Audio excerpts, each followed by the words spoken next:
Howdy and welcome to my channel. This is Jen.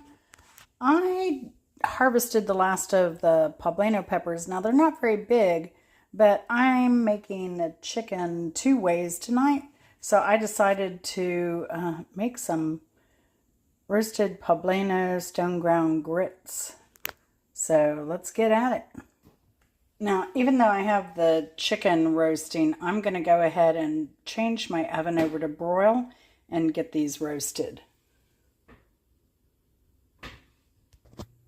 Next, we're going to get these Nouveau Grits going. Now, this is a Nouveau brand. It's a restaurant here, but it's a Black-owned restaurant, and then the company that processes this for them is also a Black-owned company, and they're both female Black-owned companies. So, and the grits are amazing. So let's 2 cups of water, half a cup of grits. But what I'm going to do, I'm going to put 1 cup of milk, 1 cup of grits, or 1 cup of water, 1 cup of milk in here, because I want a little bit of creaminess and a little bit more oomph to it. There's the nutrition facts on this. And this is an Atlanta company. You know, I just decided since I'm making these savory, I'm going to add a little bit of chicken bouillon. Not a lot of this, better than bouillon.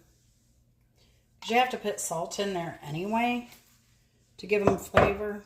So I'm going to add that to my 1 cup of water here. Now, if you're used to those instant grits, you haven't tried nothing unless you've tried fresh stone ground grits. Now, they take 30 minutes to cook, but it's so worth it. It's so worth it. Now, I really love whipping cream in these.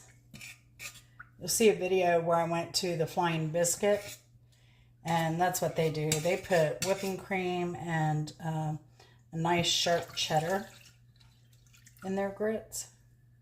They're amazing. All right, so this is a liquid measuring cup.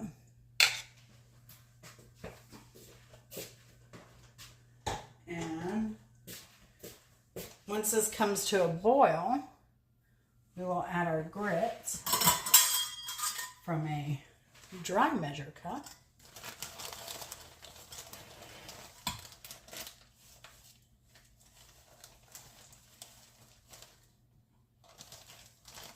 And the thing about these, they do take 30 minutes to cook, and you have to stir them frequently. So, don't fall. All right. IRL cooking. Oh, I've already checked the Pablanos once and turned them. They had blistered. So, I'm also going to right now switch which side of the oven on, because like I said, I have chicken in there too. Yeah, see? They're nice and blistered. So I'm going to turn them one more time. Put them up on the edge of the pan where they're least blistered.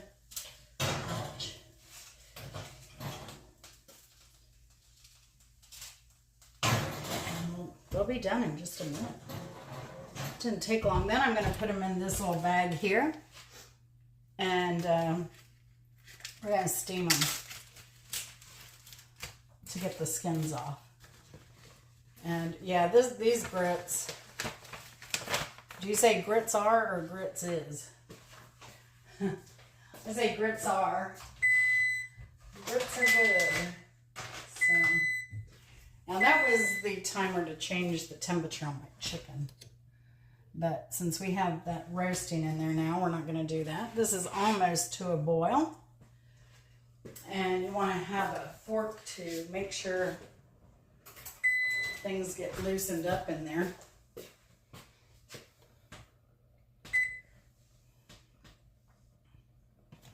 All right.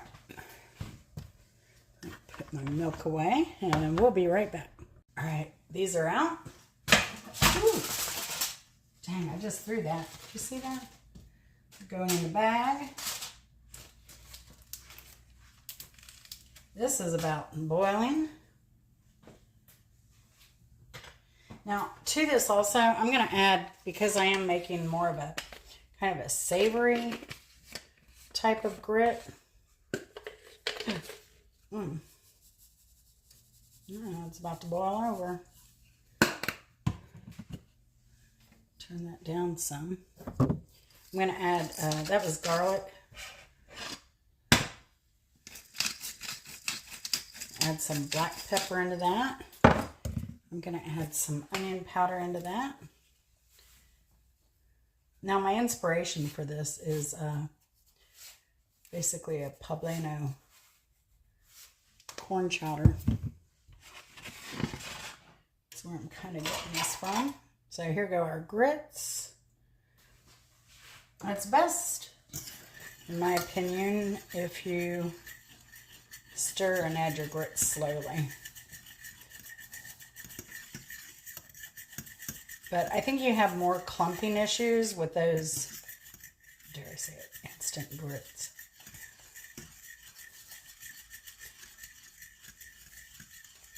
Once this gets going, it doesn't need too much stirring, is what I found with these. They're beautiful. All right, so I'm going to turn those down to a simmer. And then I'm going to start grating some cheese. I am using Cabot's Seriously Sharp. It is so good. So good if you like sharp cheese. So let me get on that. And then once I get this shredded, I'm going to clean the skin off those Poblanos. All right, the other thing with these stone ground grits, you got to watch it because this still needs some time. And it's already absorbed the water that we initially put in here. But now's a good time also to taste it. That was good.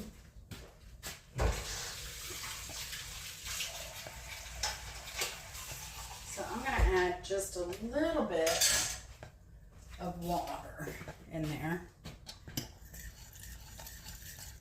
So keep your, whatever you use to measure out your stuff, make sure you keep that handy.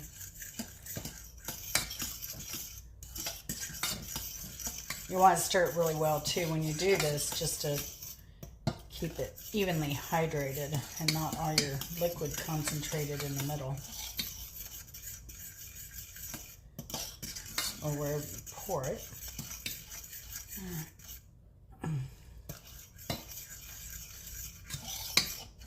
And in all honesty, I forgot to set the timer. But I know it hasn't been 20 minutes yet. So we will just keep on keeping on. And I'm going to show you this Pablano real quick. Now I have one that I've already chopped up a little bit. I'm going to leave it a little chunky. And that's my grated cheese on there too. But once you put them in the bag, I mean, these look thin, like, oh my gosh, I'm not going to get anything out of it. But then once you start peeling it, the skin's going to come right off with ease. So, a little bit easier to me than bell pepper. It's a little bit thicker skinned vegetable, and where it doesn't come off right away, you can always, you can always take a knife and kind of scrape it. So the other one came off a lot easier. But I think because this cooled down a little bit. Anyway, I'll get back at peeling these so I can chop them up. All right, y'all, we're down to the final countdown. There's about 6 minutes left here. I had some of these sugar bombs. If you haven't had these, amazing. But I need to use some of these, so I decided I'm going to make this, garnish it with some tomato. And I think I'm going to, just to give it a little bit more oomph on the savory side, I'm going to just add some of these chopped onions here, dried minced onions. Have y'all had a savory oatmeal before? I mean, I know people in the South, they put sugar in their grits. Do you put sugar in your grits? I only like really savory grits. I like them stone ground. I can't do the instant. And I like them with cheese and, I don't know, jalapenos or whatever. In this case, Pablanos. I've never made this before. Yes, I'm kind of making this up as I go along. Let me go ahead and dump this in at 4:49 left to go. Wish I'd had, I'm out of parchment paper. Normally I grate my cheese on parchment paper and then I could just dump it all in. So that will have to do. Oh, look at that. That's looking good, my friends.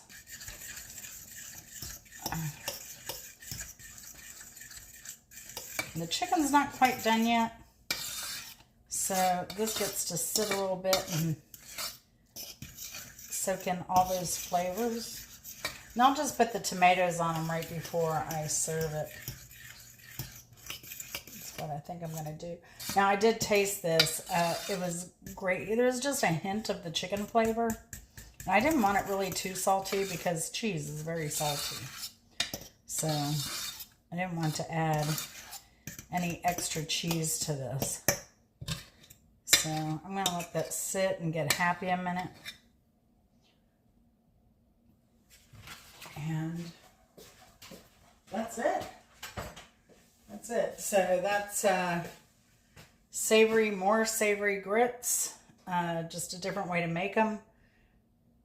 Let me know if you think you would try this or not. I wish I'd had more Pablano peppers to put in here. And yeah, I think this is good.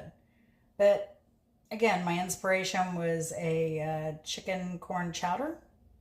And I don't know. We'll see how it goes. I think Chris is going to love it. I think I will love it. I mean, it has cheese and grits in it. What's not to love? I just added a little few extra things. So, think Southern risotto.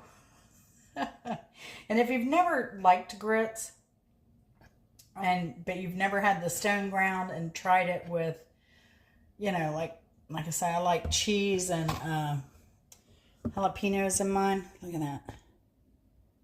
It's talking to us. That's the way to try them, in my opinion. So I'll do a short on how this looks after it's plated up with the chicken and everything. I'm also going to serve just a simple salad, use up the rest of those tomatoes, and I have a spring mix. So see y'all later. Thanks for watching. I appreciate it. I love you much. Bye.